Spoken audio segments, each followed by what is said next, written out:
let's just a quick thought on as we head into the off season. Obviously, it's early. Let's start with the Canucks.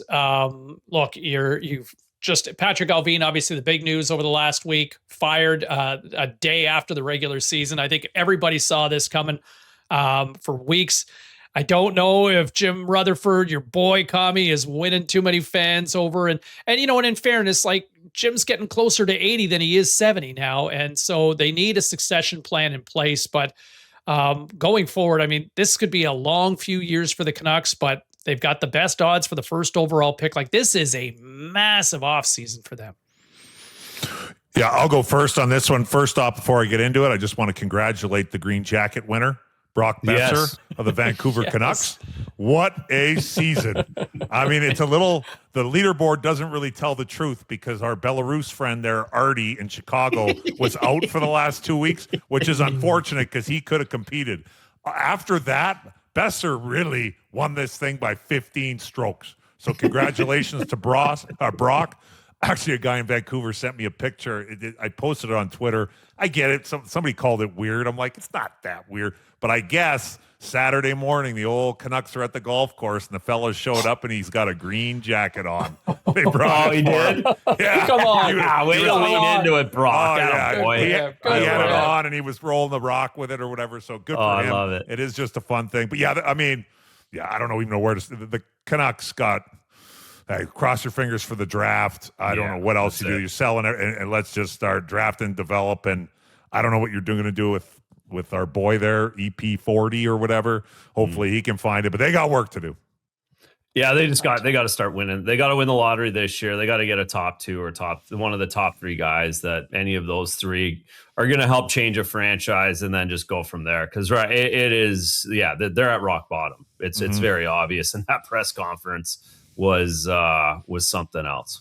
Yeah, didn't exactly incur much in the way of equity for amongst the fan base. And look, I mean, the other thing is you got to draft. You got to get this right. Like, you got to get these picks right. Like, just too many key whiffs over the last dozen years. You missed on Jake Virtanen, you missed on Ole Olevi, Podkolzin. Like, these were all top 10 picks over the last dozen years, and none of these guys really panned out. So off another long summer for the Vancouver Canucks. Let's stay out west. The Calgary Flames, Kami.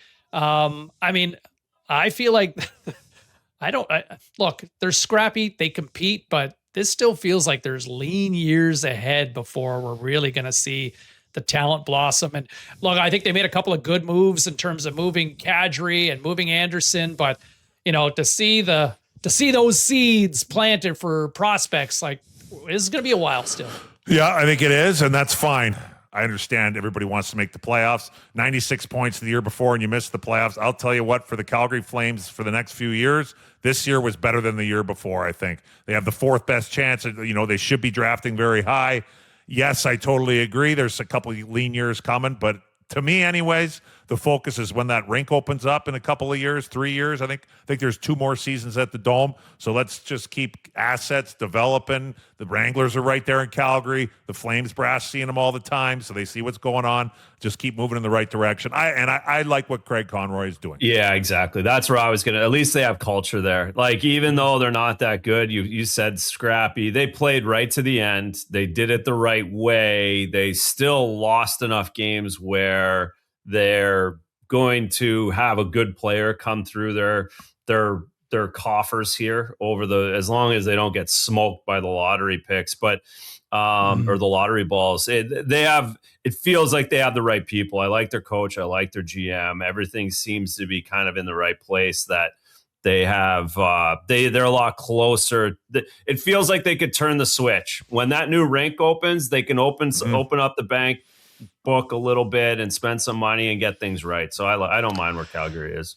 Can we just agree that, like, screw the Rangers on the first overall pick? Like, we do not want, I know the league's going to hate me for saying this, but, like, you know what? You've had enough frozen envelopes in New York over the years. That's enough. Moving on. Yeah, enough. I agree. Okay, as we continue to shift further east, the Winnipeg Jets. I look, secondary scoring, right? Like, I mean, Ehlers left and you knew he wasn't staying. And that was a big hole. Like, literally, they struggled to try to fill that spot. Well, and Taves was for whatever reason they thought Taves was going to be in India for 4 years and just come out and score 40 goals this year. I don't like it. They really needed to give him a break. Like they thought way too much of him because he started playing really well at the end of the year. Yep. Like he might be there next year. Like he actually might be able to be what they thought he was going to be this year, but they didn't support him in any way whatsoever and allow him just to kind of cruise into it. They gave everybody a bit of a scare. They gave Conley a good scare at the end. Good God. Because they were playing way better than everybody else. Hellebuck's comments at the end of the year, a little interesting, of course. Yeah, what'd you make of that as a goalie? I just think those guys got beat up. The American guys got beat up, and I think he knew it was coming, and he just kind of wanted to. They haven't drafted well either, right? Like they haven't really refilled their guys. That they have an opportunity to do that here. Yeah, for me, it's simple. The head coach in Winnipeg is a clown. You get rid of him, you'll be back in the playoffs. There you go. There you go. Get rid of him. I'm actually playing golf tomorrow afternoon with, I'm not going to say who, just in case I go deep digging and I get some information, but I'm going golfing with 3 of the Winnipeg Jets tomorrow afternoon. All right. So I'll be sniffing around. Tune in next week, folks. all the info. We'll air it all out, Winnipeg. Oh boy. Looking forward to this. Okay, last but not least, the Leafs. I mean, they need to get faster. And look at that aging blue line racer. I think you touched on it a few times, but that's a creaky group and I love Chris Tanev, 36 though, and OEL's turning 35. McCabe and Riley are both 32. What do you see? Obviously, they still need a new boss to begin with. Well, that's it. Who takes that job? Who gets that job? You have goaltending issues at this point now. You thought that was pretty solid. It didn't look solid this year. You've got big time defense, creaky group problems. And then you've got this issue. Well, of course, the Austin Matthews thing's going to be awesome. This is going to be great. Yeah. We're going to get it every single day for the next 16 months. It's going to be awesome. And then this draft pick thing is hilarious to me because I know everyone's really focused on this year. But if the Leafs get the pick this year, they're not getting first round picks for another 2 years after this. Oh, so really? There's no way because if they win it this year, if they stay in the top 5 somehow, and they don't have to give it to Boston, then Florida or then Philly and Boston get it the next 2 years.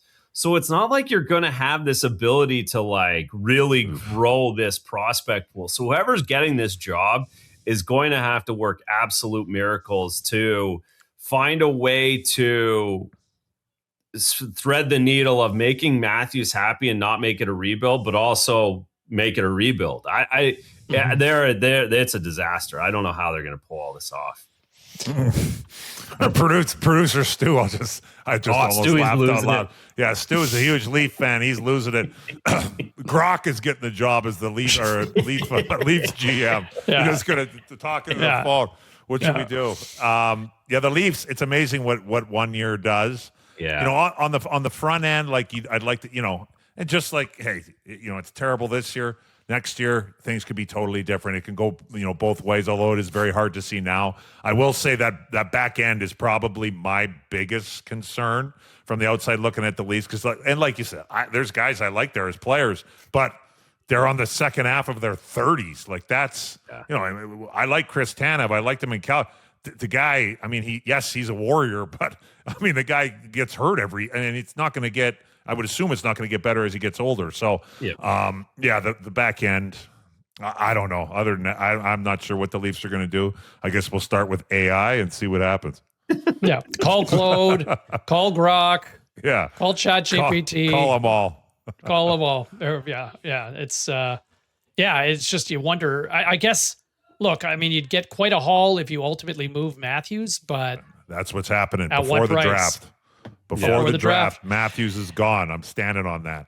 Yeah, you got some reaction on social media with that clip last week on the show. Leafs fans don't like hearing that. It's okay. It's time to turn the page. Truth. It's okay. Well,